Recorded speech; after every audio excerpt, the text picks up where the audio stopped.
Bonjour à tous et bienvenue dans cette nouvelle émission de La Vendée en direct. Nous allons parler aujourd'hui du festival À tout vent qui vient d'ouvrir aujourd'hui à midi.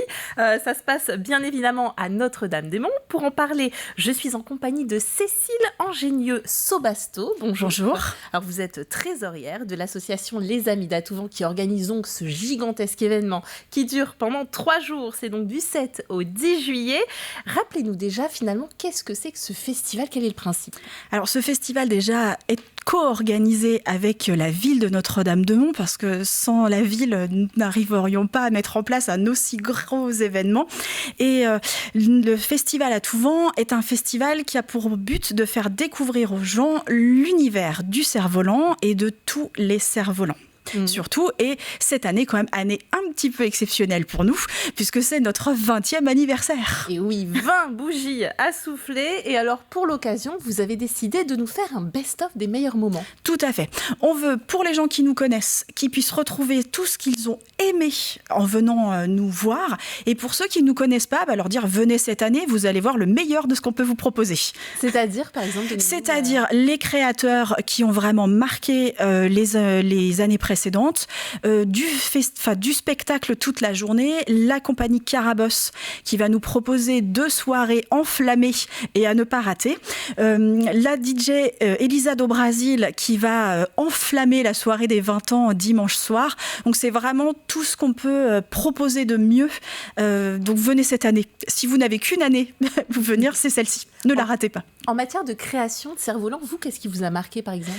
Alors, déjà, moi, ce qui m'a marqué en participant à ce festival, c'est que toutes les idées reçues que j'avais sur le cerf-volant sont vraiment des idées reçues.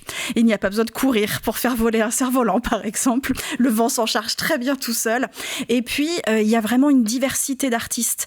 Il va y avoir des matières différentes, des formes différentes, vraiment des propositions très personnelles, mais qui, pour autant, parlent à tout le monde. On va avoir des personnages qui font penser à des personnages de cirque. Et on va se raconter une histoire en fait en regardant ce personnage en l'air. On va avoir les gros porteurs, les cerfs-volants géants qui franchement on se dit mais comment c'est possible qu'une aussi grosse structure flotte comme ça de façon aussi élégante dans le ciel. Donc il y a vraiment une diversité énorme, plus les équipes de pilotables qui arrivent à faire des choses assez incroyables avec leur cerf-volant, alors que nous, on s'est tous trouvés sur la plage à un moment ou à un autre, à essayer de faire ne serait-ce que voler droit, en tenant notre petit fil et en se disant « mais mon Dieu, je crois qu'il va tomber » ou « comment je fais pour qu'il ne tombe pas ?» Et eux arrivent à faire des figures incroyables, à se croiser, et c'est vraiment magnifique. Et ce sont en plus des gens qui aiment partager avec le public, et s'ils sont là sur la plage, c'est aussi pour faire rêver le public et leur dire vous pensez que c'est difficile, vous pensez que vous n'allez pas y arriver, non mais insistez, vous allez voir, vous aussi en travaillant un petit peu, faut pas se leurrer, vous pourrez faire ça. Alors, 20e anniversaire de l'événement, on l'a dit. De quelle manière est-ce qu'il a évolué au fil des années ? Alors, déjà, c'est un festival qui dure, puisqu'on est là encore. Une belle réputation. Ça nous permet d'inviter des cerf-volistes qui peuvent venir du monde entier, d'Europe déjà aussi, de France. Et c'est un festival qui se remet en question. On propose du cerf-volant, mais depuis l'année dernière, on a vraiment cette option jour et nuit. Donc si vous êtes curieux et que vous avez envie de découvrir les cerfs-volants, mais vous pouvez venir en journée et surtout rester avec nous le soir pour découvrir des propositions qu'on pourrait qualifier peut-être un peu plus culturelles.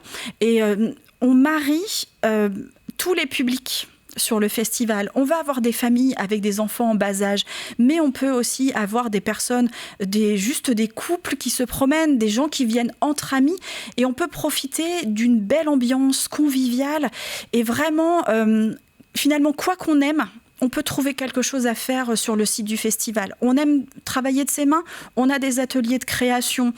On est gourmand, mais on peut profiter d'une petite pause auprès d'un food truck. On veut juste se poser sur la plage et rêver. Eh bien, on s'assoit et on regarde.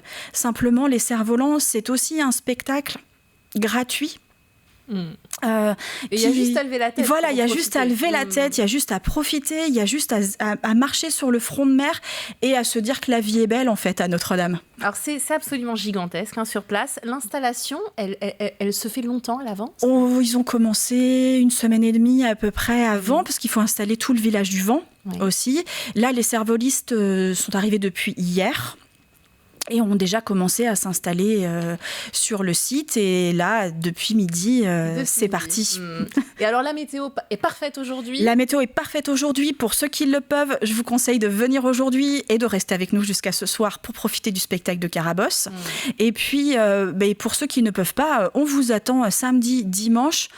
Dimanche, et éventuellement, prévoyez un petit vêtement de pluie. Il peut y avoir une averse. Mais comme on est plutôt chanceux à Notre-Dame, moi, je pense qu'elles vont faire que passer. Et puis on sera tellement subjugué par le soleil par le ciel qu'on verra même pas les gouttes. Exactement. Est-ce que c'est compliqué de renouveler les personnes qui viennent, de renouveler les genres pour avoir des choses différentes à proposer ? On a l'impression que c'est un milieu qui est fermé alors que finalement c'est peut-être pas le cas. Il y a toujours des nouveaux créateurs qui arrivent tous les ans. Et puis là, je dirais que les matériaux évoluent, les techniques évoluent.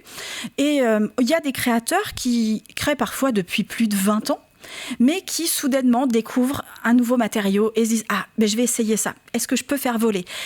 Ou alors d'autres qui vont se dire « Et si je retournais, disons, aux origines du cerf-volant ? Tiens, ils utilisaient une feuille de papier de riz, du bambou, et moi, les feuilles de fougère, ça m'intéresse. Est-ce que je peux faire voler des fougères ?» Je grossis un peu le trait, hein. Mais en tout cas, il y a vraiment une vraie création, un vrai renouvellement. Et puis, il y a des gens qui se disent « Ok, j'ai essayé cette forme, elle vole bien.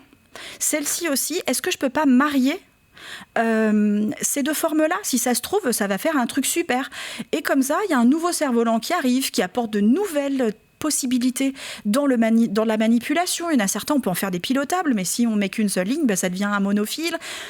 Et puis, on peut créer à chaque fois différemment. Si vous prenez les cerfs-volants cellulaires, chaque cellule peut être différente de sa voisine. Et donc, au final, la façon dont on va mettre en place les cellules ensuite font qu'on aura à la fois le même cerf-volant, mais en même temps un cerf-volant différent. Là, par exemple, cette année, sur les enfants du vent, il y a un collectif d'habitants, d'enfants qui ont créé leur cerf-volant. Chacun crée son petit bout, ce qui fait que chacun a presque un cerf-volant propre. Et quand on les regroupe, on a un nouveau cerf-volant qui apparaît. Et ça, c'est quand même assez magique. Et bien voilà, le monde magique des cerfs-volants est à découvrir donc à partir d'aujourd'hui et ce jusqu'à dimanche à Notre-Dame-de-Mont. Merci beaucoup. Merci de nous avoir invités. Et à très bientôt pour une nouvelle émission.